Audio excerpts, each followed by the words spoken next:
இவன் தான் பிரச்சனை. இந்த பொடியன் தான் பிரச்சனை. blood thicker than water. அதான் matter.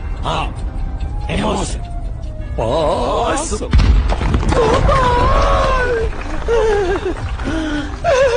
Lose it, man, lose it! Emotions value illa. They need a scale or no vector or can be measured. ஒரு புத்திசாலிக்கும் முட்டாளுக்கும் உள்ள ஒரே வித்தியாசம் emotional decisions.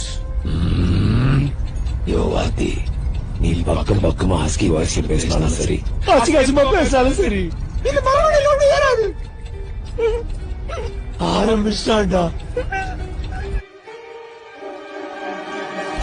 ஆமாய்யா, என் பையன் அப்படிதான் நான் அவனை வளர்த்திருக்கேன். மதிக்கொண்டுனா அவன் வந்து நிப்பான். நீங்க எல்லாரும் அவனை மாத்தி வச்சிருக்கீங்க. ஆமா, மாத்திட்டோம், நாங்க தான் மாத்திட்டோம்.